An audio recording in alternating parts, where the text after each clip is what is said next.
आदानि कम्पानिखौ जोंनि 6 सिडिल ट्राइबेल बेल्ट ब्लकआवहाय आं जाहोआ आदानि लाबोग्रा दालालिया गवा टिसिनि दानि CEM आरो मोनसे समनि दुलाराय बर' फरायसा आफादनि बारग' आफादगिरि मानगोनां प्रमद बर' बिथाङा बड'फानि होलांनाय गालांनाय बिबानखौ जों बयबो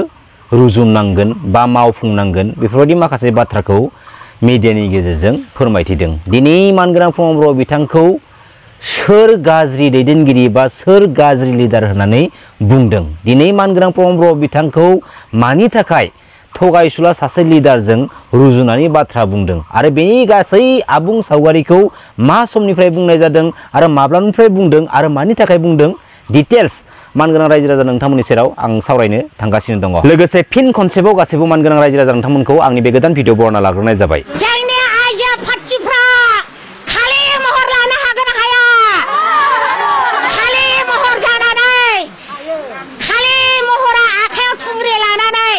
नखर नखर नागिरनानै आदानि कम्पानि लाबोग्राखौ जोङो दामगोन बिनि थैखौ जों लोंगोन। BSc BTC आरो थांनाय 2020-27 जानुवारिनि जा BTR एग्रीमेंट जों बर' हारिनि बर' फिसाफ्रा बेसेबांबा गोलाव सम सोमावसारबोनायनि उनावहाय मोनथाम एकर्ड एग्रीमेंटफोरखौ खालामनानै लाबोनो हाबाय आरो बे BTR एग्रीमेंटनि उनावहाय जेब्ला मानगोनां प्रमद बर' बिथाङा परिबर्तन आरो शान्ति गोजोन गायसननायनि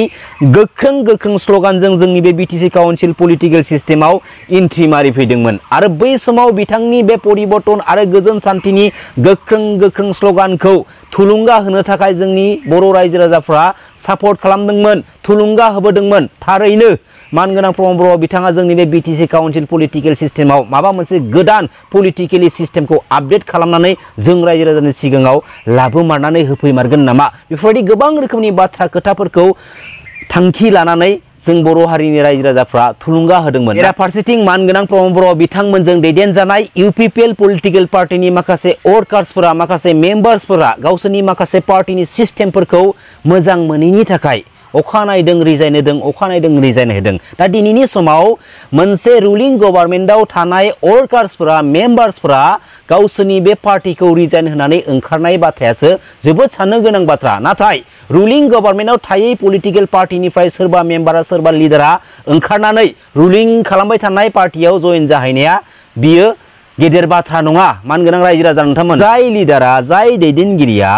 गावनि बे वर्कार्सफोरखौनो गावनि बे माखासे पलिटिकल सिस्टेमफोरखौनो थिक आरो थि सिस्टेम खालामनानै लानो हायाखै बा दिनैसिमबो खालामनानै लानो रोङाखै अब्ला बेफोरबायदि माखासे लिडार्सफोरा गावबा गावनि बेनिफिट्सनि थाखायल' पलिटिकल प्लेटफर्माव फैदों होनब्लाबो गोरोन्थि जानाय नङा। बर' माहारियाव खौसेथिनि थाखाय मालाबा दुलाराय बर' फरायसा आफाद मालाबा बर' थुनलाइ आफाद मालाबा माहारि आफाद जयै बाहागो लाबोदों नाजाबोदों। आंबो दुलाराय बर' फरायसा आफादाव थानायाव जोंबो नाजाबोदों। दा बियो मालाबा फैनो नागिरो मालाबा फैया। राजखान्थि भाबे खौसे जानाया गोबां समावनो गोब्राब जायो आइडिय'लजिया गुबुन गुबुन जानायलाय। नाथाय आं बेखौनो खावलायगोन जे जाय जेरावनो थाया मानो हारिनि फारसे बयबो जाहाथे जि मोनसे माहारिबाद बेखौ रावबो नागारा आरो सम सुजुग नायनानै मालाबा मोजां बोथोर मोजां साननाय फैयोब्ला आरो हारिनि थाखाय मोनसे बिन्दोआव एबा मोनसे पइन्टआव बयबो एग्रि जानो हायोब्ला जों बयबो खौसे जानानै थांनो हायोबा जोबोद मोजां। नाथाय खौसेनि मुङाव राजखान्थि खालामलायबाय थायोब्ला बे हारिनिसो खहा जागोन। दा नंखायनो खौसेखौ जाहाथे गोसो गोरबोनिफ्राय बयबो सानो बेखौ सानब्रबनानै बा माबा मोनसे राजखान्थिनि थांखि लानानै साना आरो बेखौ अराय सम माहारि दानायनि थाखाय माहारिनि आद्रा थाबावनाय खामानिफोरखौ मावफुंनो थाखाय माहारिखौ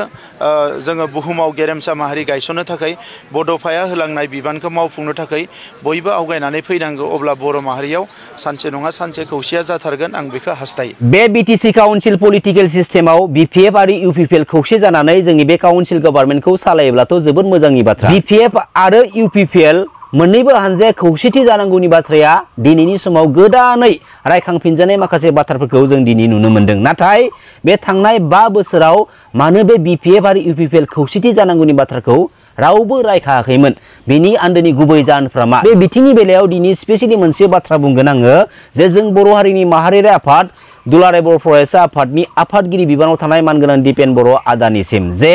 बै थांनाय 2020 मायथाइयावबो मोनसे माहारियारि आफाद हिसाबै माहारियारि आफादनि माखासे लिडार्सफ्रा वर्कार्सफ्रा बे BPF आरो UPPL खौ बै थांनाय 2020 मायथाइयावबो ज' जानानै जेरैखि जाया उइदाउट एनी कन्डिशन बे जोंनि BTC काउन्सिल गभर्नमेन्टखौ सालायनांगौ होननानै बिथोन होनो हायोमोन बा अर्डार होनो हायोमोन। नाथाय बे पलिटिकल प्लेटफर्माव मोननै पलिटिकल हान्जाया जेब्ला खौसे जानायनि बाथ्राया बेरखांदों बेवहाय गोबां रोखोमनि कन्डिशनफोर थायो आरो मोनसे सैथो बाथ्राखौ दिनै जों बुहुमनि साफ्रोमबो बर' फिसाफोरनि सिगाङाव फोरमायनानै होनो हानांगोन जे बे थांनाय 2020-27 जानुवारिनि जा BTR एग्रिमेन्ट बे BTR एग्रिमेन्टनि हेडिं लाइनाव कम्प्रिहेन्सिभ एन्ड फाइनाल सल्युशन लिरनानै लाना फैनाय जादों। दा बे कम्प्रिहेन्सिभ एन्ड फाइनाल सल्युशना जों बर' हारिनि बबे मोनसे मोनथायखौ लानानै बबे मोनसे इस्युखौ लानानै कम्प्रिहेन्सिभ एन्ड फाइनाल सल्युशन महरै लिरनानै लाना फैनाय जाखो बेनि सैथोथिखौबो जों बुहुमनि साफ्रोमबो बर' फिसाफोरनो जों फोरमायनो हानांगोन, जों दिनै दिन्थिनो हानांगोन। दिनै माखासे सैथो बाथ्राफोरखौ लाखुमानानै बे जोंनि BTC काउन्सिल पलिटिकल सिस्टेमाव गावबा गावनि बेनिफिट्सखौ लानो नाजाबाय थाबाल' जानाय नङा। दिनै खुगायावल' खौसेथिनि बाथ्राखौ बुंबाय थाबा जानाय नङा। मानगोनां प्रमद बर' बिथाङा मोनसे बाथ्रा बुंदों जे फैबाय थानाय माबेबा मोनसे समाव BPF UPPL बा जोंनि बर' हारिनि गासैबो रायजो राजाफ्रा खौसेथि जाहैगोनखौ माने मिजिंथिदों। मिजिंथिनाय नङा, खौसेथि खालामथारगोन बेफोरबायदि बुंनांगौ, बेफोरबायदि दम होनानै गोसोखौ गोख्रों खालामनानै बुंनांगौ जे फैबाय थानाय माबेबा मोनसे समाव जोंनि बे बर' हारिनि BPF UPPL बा जोंनि बर' माहारिखौ मोनसे प्लेटफर्म आरो गांसे फिरफिलानि सिङाव खौसेथि खालामनानै लाबोगोन होननानै दम होनानै बुंनांगौ। दिनै मानगोनां प्रमद बर' बिथांखौ सोर गाज्रि बुंदों? दिनै मानगोनां प्रमद बर' बिथाङाबो जों बर' माहारिनि सासे गोख्रों दैदेनगिरि। नाथाय मानगोनां प्रमद बर' बिथाङा जेब्ला दुलाराय बर' फरायसा आफादनि आफादगिरि बिबानाव दंमोन आरो आफादगिरि बिबानाव थानानै जों बर' माहारिनि गणतान्त्रिक लामानि सेपारेट स्टेट बड'लेण्ड मुभमेन्टखौ लिडिं खालामनो सुजुग आरो सुबिदा मोनदोंमोन आरो बे गोथार गणतान्त्रिक लामानि सेपारेट स्टेट बड'लेण्ड मुभमेन्टआ जों बर' हारिनि बिफा मानाव गेदेर सिबिनां बड'फा उपेन्द्रनाथ ब्रह्मनि गोथार आइडिय'लजि फिलसफिनि बिखायाव दङ। जेराव बे गोथार आइडिय'लजि फिलसफिनि बिखायाव गसंनानै मानगोनां प्रमद बर' बिथाङा बुहुमनि साफ्रोमबो बर' फिसाफोरनि सिगाङाव गोबां रोखोमनि गोबां बाथ्रा बुंनानै समायखिरा लाबोदोंमोन। बेनिनि गेजेराव बयनिख्रुइबो देरसिन आं CM मन्त्रि मिनिस्टारशिप जानो थाखाय सोमावसाराखै जेब्ला समसिमहालागै जों बर' हारिनि जेंनाया सुस्रांजाया, जेब्ला समसिमहालागै सेपारेट स्टेट बड'लेण्डआ जाया, जाफुङागौमानि सोमावसारबाय थागोन आरो जाय सानखालि सेपारेट स्टेट बड'लेण्डआ जागोन बै सानखालि आंनि डायरिया प्रुस्थप जागोन आरो आंनि बै सौरागुरि गामियाव थांनानै आमाय आनै आदै मादैमोनजों रुजु रुमु रायजो जाहैगोन। नाथाय बे थांनाय 2027 जानुवारि BTR एग्रिमेन्टनि उनावहाय BTR एग्रिमेन्टखौ खालामखांना फैखांनायनि उनावहाय BTR मुङानो बेसेबांबा गेदेरखा बेफोरबायदि डायलग मारिनो बै समाव लाजिनाय फैदोंना फैयाखैमोन?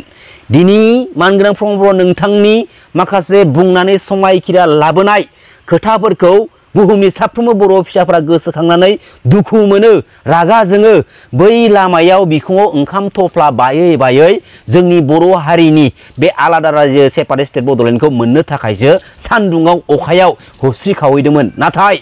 मानगोनां प्रमद बर' नोंथांनि बेफोरबायदि माखासे हारि सेन्टिमेन्टेल बाथ्राखौ फोथायनानै थुलुंगा होबोदों, सापर्ट होबोदों। नाथाय नोंथांनि बे गेदेर गेदेर हारि सेन्टिमेन्टेल बाथ्रा बुंनानै समायखिरा लाबोनाया